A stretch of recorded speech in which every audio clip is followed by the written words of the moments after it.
திமுகவை எதிர்த்து தான் அவர் கட்சி ஆரம்பிச்சாரு. இதுக்கு கட்சியை ஆரம்பிக்காம இருந்திருக்கலாம்.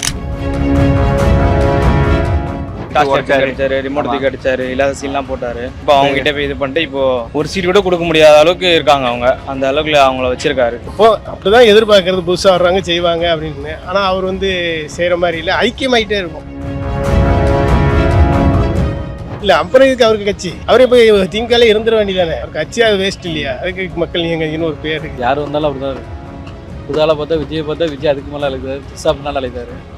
வேற என்ன செய்ய முடியும் சொல்லுங்க.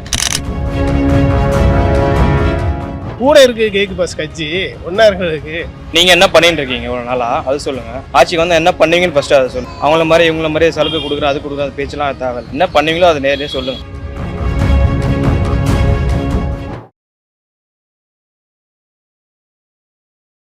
திரு கமலஹாசன் அவர்கள் திமுக எதிர்த்து தான் கட்சி ஆரம்பிச்சாங்க. இப்போ அவங்ககிட்டே போயிட்டு ஐக்கியமாயிட்டாரு. இதை பற்றி உங்களோட கருத்து என்ன? ரெண்டு கட்சியுமே பிடிக்காம தான் அவர் கட்சி தொடங்கினாரு. அவர் தொடங்கி அவர் தனியாக வருவாருன்னு பார்த்தோம்னா சரி ஏதாட்டு செய்வாருன்னு சொல்லி ரொம்ப எதிர்பார்ப்பு இருந்துச்சு. ஏன்னா அவருக்கு நடிப்பும், அவர் உலகநாயகன், அதில் எந்த மாற்று கருத்து இல்லை. நடிப்பில் சிவாஜிக்கு பிள்ளையாக இருக்க வேண்டியவர் தான் ஆக்சுவலாக நடிப்பில். அதனால் அவர் ரொம்ப பிடிக்கும். ஆக்சுவலாக அவரோட ரசிகர் வேறு. ஆனால் அவர் சொந்த தேவைக்காக மற்றபடி மாறினது பிடிக்கலை. இப்போ அதை விட ரொம்ப கஷ்டமான ஒரு விஷயம்னா அவர் அரசியல் இப்போ எலெக்ஷனில் நிற்கலைங்கிறது ஒரு அதிர்ச்சியாக தான் இருக்குது. ஏன் நிற்கலை அப்படின்னு, இப்போ என்ன செய்ய வந்தார், எதுக்கு கட்சி தொடங்கினாருங்கிற கேள்வி எங்களுக்குள்ளே திமுகவை எதிர்த்து தான் அவர் கட்சி ஆரம்பித்தார். ஆனால் காலப்போக்கில் அவர் அரசியலில் மட்டும் இல்லாமல் சினிமாவிலேயே அவர் கான்சன்ட்ரேட் பண்ண ஆரம்பித்தார். ஒன்று அதை ஃபுல்லாக குவிட் பண்ணிவிட்டு வந்திருக்கணும்.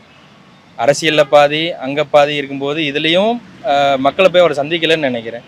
அதனால தான் அவர் டைல்யூட் ஆனதுக்கு காரணம் அப்படின்னு நான் பார்க்குறேன். ஸோ இன்னைக்கு மக்கள்கிட்ட இருந்து ஆதரவு அதிகமாக இல்லை. அதனால தான் எனக்கு தெரிஞ்சவங்கள்ட்ட கட்சியில் சீட்டு வாங்கினாலும் கேண்டிடேட்டுக்கு ஆள் இல்லையோ அப்படின்ற ஒரு கண்ணோட்டமும் இருக்குது. அதனால தான் இன்னைக்கு கேண்டிடேட் கூட இல்லாமல் ஆதரவு மட்டும் கொடுக்குறோம், திமுகவுக்கு ஆதரவு மட்டும் கொடுக்குறோம். இதுக்கு கட்சியை ஆரம்பிக்காமல் இருந்திருக்கலாம், அவர் பேசாமல் சினிமாவிலே இருந்திருக்கலாம் அப்படின்ற ஒரு இது இருக்குது. அவருக்கு அவர் ஒரு சீட்டு வேணும்னு சொல்லி வாங்கிட்டு அவராக போயிட்டாரு. அவ்வளோதான். வேற அவரை பற்றி வர சொல்ல அளவுக்கு ஒன்றும் இல்லை. இல்லை அவர் திமுக தான் கட்சி ஆரம்பிச்சாரு. ஆனால் அதுக்குள்ளே போயிட்டு ஐக்கியமாயிட்டாரு. இப்போ ஆமாம், அதே தான் ஐக்கியமாயிட்டாரு. அது எல்லாம் தெரிஞ்சால் சரி தான். இப்போ யாரும் தெரியாமல் இருக்கு சொல்லுங்கள். எல்லாருக்குமே கையில் வச்சுருக்காங்க, எல்லாருமே சொல்லுவாங்க. அவங்க ஆயத்துக்கு மக்களை பலிகடாக ஆக்குவாங்க. அவ்வளோதான். அவங்க நம்பி போனால் அவ்வளோ பேரும் தெருவு தானே, அவ்வளோ பேர் தெருவு தானே. நிற்காங்க, யாருக்கா ஒரு சீட்டையும் கொடுத்துருக்காரு அவருக்கு மட்டும் தான் வாங்கிட்டு போயிட்டாரு. அதே போல தான் இந்த மாதிரி அரசியல் எப்படி பார்க்குறீங்க நீங்கள்? இந்த மாதிரி அரசியல் பார்க்கறதுல அதுக்கு ஒருக்கா பழைய ஆளாகவே பாட்டு போகிறது தான் நல்லது. யார் வந்தாலும் அப்படி தான் இருக்குது. புதால பார்த்தா விஜய் அதுக்கு மேலே அழைக்கிறாரு, திசாப்னால அழைத்தாரு. வேற என்ன செய்ய முடியும் சொல்லுங்கள். இதுக்கு நோட்டாக போட்டு போகிறது தான் பெட்ரோல் போல தெரியுது. அது அவரோட இதுதான், அவரோட கருத்து, அது அவரோட விருப்பம் தான். அது நம்ம என்ன பண்ண முடியாது சொல்லுங்க. மேபி அந்த மாதிரி அவர் பேசாமல் இருந்திருக்கலாம். மேபி அவர் உண்மையாகவே அவர்கிட்ட அவ்வளோ தைரியமும் இல்லாமல் இருந்திருக்கலாம். அவங்க எடுத்து எதுவும் பண்ண முடியாதுல்ல. இப்போ இல்லை அவர் திமுக எதிர்த்தாரு, டிவியில் டார்ச் லைட் தான் ரிமோட் தூக்கி அடிச்சாரு, இல்லாத சீன்லாம் போட்டாரு. இப்போ அவங்க கிட்ட போய் இது பண்ணிட்டு இப்போ ஒரு சீட் கூட கொடுக்க முடியாத அளவுக்கு இருக்காங்க. அவங்க அந்த அளவுக்கு அவங்கள வச்சிருக்காரு. கட்சிக்கு அவர் ஏதாட்டு செய்வாருன்னு எதிர்பார்க்கணும். யாராட்டு புதுசாக ஏதாட்டு செய்வாருன்னு எதிர்பார்க்கறது தானே. இப்போ அப்படிதான் எதிர்பார்க்கறது, புதுசாக வர்றாங்க செய்வாங்க அப்படின்னு. ஆனால் அவர் செய்கிற மாதிரி இல்லை, ஐக்கியமாயிட்டே இருக்கும். அது ரொம்ப வருத்தத்துக்குற விஷயம். அதான் கமலஹாசன் சார் பற்றி நம்ம ரொம்ப 2 சீட்டு தராங்க, அதுலேயும் திமுக சின்னத்தில் நிற்க சொல்கிறேன் அப்படின்னு சொல்கிறாங்க. அது வேஸ்ட் இல்லை. அப்புறம் இதுக்கு அவருக்கு கட்சி, அவரே போய் திங்காலே இருந்துட வேண்டியதானே. கூட இருக்கு கேக்கு பாஸ் கட்சி ஒன்றா இருக்கிறதுக்கு. அவர் கட்சி அது வேஸ்ட் இல்லையா? அதுக்கு மக்கள் நீங்கன்னு ஒரு பேர் இருக்குது. திரு விஜய் அவர்கள் இப்போ சினிமா விட்டு அரசியலுக்கு வந்திருக்காரு. அவரோட வருகை எப்படி இருக்கு நீங்கள் பார்க்குறீங்க? அவர் வருகை பெரிய டிஃப்ரென்ஸ் இருக்குது. இப்போ இளைஞர்கள் அவர் பின்னாடி நிறைய பேர் இருக்காங்க. ஆனால் இன்னும் விஜய் கொஞ்சம் ஸ்ட்ராங்காக இது பண்ணணும். பிரச்சாரமாக இருந்தாலும் சரி, மக்களுக்கு எதுக்கெல்லாம் கருத்து சொல்லணும்னு விரும்புகிறாங்களோ, மக்கள் எதிர்பார்க்கணும், அதுக்கெல்லாம் கருத்து சொல்லணும்.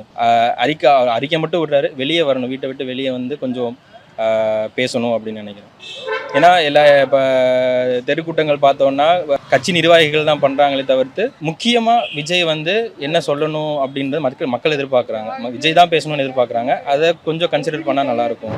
யார் தான் வரணும்ப்பா? இப்போ வரதுக்கு என்ன, உங்களுக்கு ஏடிஎம்கே டிஎம்கே பதில் டிஎம்கே பெற்று தான் தெரியுது. அவங்க 10 வருஷம் இருக்காங்க, என்ன செஞ்சுருக்காங்க சொல்லுங்கள்.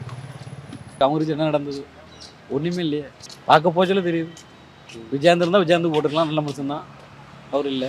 அதே மாதிரி விஜய் அவர்கள் வந்திருக்காரு. அவரோட வருகை நீங்கள் எப்படி பார்க்குறீங்க? இதே மாதிரியே இது கமலஹாசன் மாதிரியே நடக்குமா இல்லை எப்படி? இல்லை, அது இந்த எலெக்ஷன் பொறுத்து தான் இருக்குது.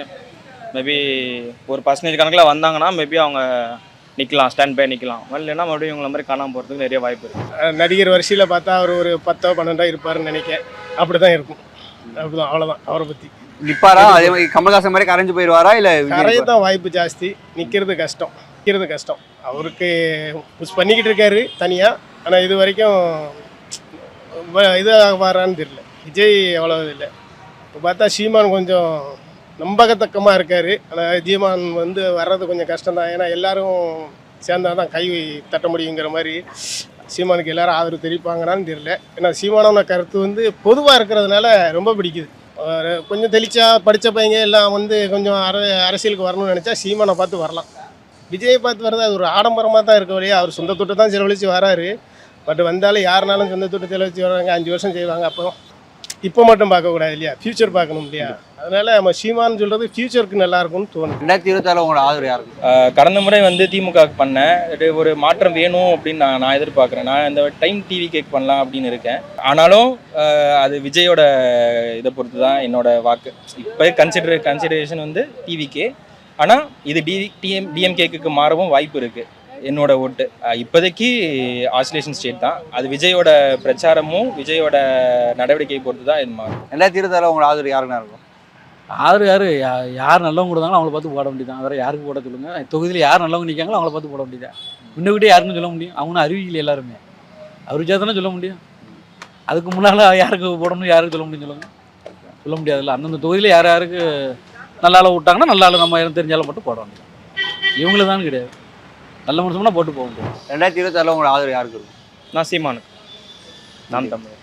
நான் அவங்க தான் அவங்களோட கேள்விக்கு பதில் சொல்லணும். இப்போ இருக்க கட்சியும் சரி, முன்னாடி இருக்க கட்சியும் சரி, அவங்க கேள்விக்கு பதில் சொல்லணும். உட்கார வச்சு நேரில் பேசி ஒரு பதில் சொல்லணும். அவங்க கேட்குறதுக்கு விஜய் வந்து இப்போ அது பண்ணல, இது பண்ணல, டிஎம்கே அது பண்ணல, இது பண்ணலன்னு கேட்குறாரு. நீங்கள் என்ன பண்ணிட்டு இருக்கீங்க இவ்வளோ நாளாக, அது சொல்லுங்கள். ஆட்சிக்கு வந்து என்ன பண்ணீங்கன்னு ஃபஸ்ட்டு அதை சொல்லுங்கள். அவங்கள மாதிரி இவங்கள மாதிரி சலுகை கொடுக்குறேன், அது கொடுக்குறேன், அது பேச்செல்லாம் தேவையில்லை. என்ன பண்ணீங்களோ அதை நேரடியாக சொல்லுங்கள். கன்ஃபார்ம் சீமான் தான், மாற்றே கருத்து இல்லை. ஆல்ரெடி நான் ஏடிஎம்கே. நான் மட்டும் இல்லை, எங்கள் அப்பா பரம்பரையே ஏடிஎம்கே தான். திமுக பிடிக்காது, அது வேறு விஷயம். நாங்கள் திமுக வாடகை எங்களுக்கு தெரியாது. ஆனால் ஏடிஎம்கே வாடகையிலேயே வளர்ந்தவங்க. ஆனால் இந்த வாட்டி சீமானுக்கு தான் என்னோட தனிப்பட்ட இது.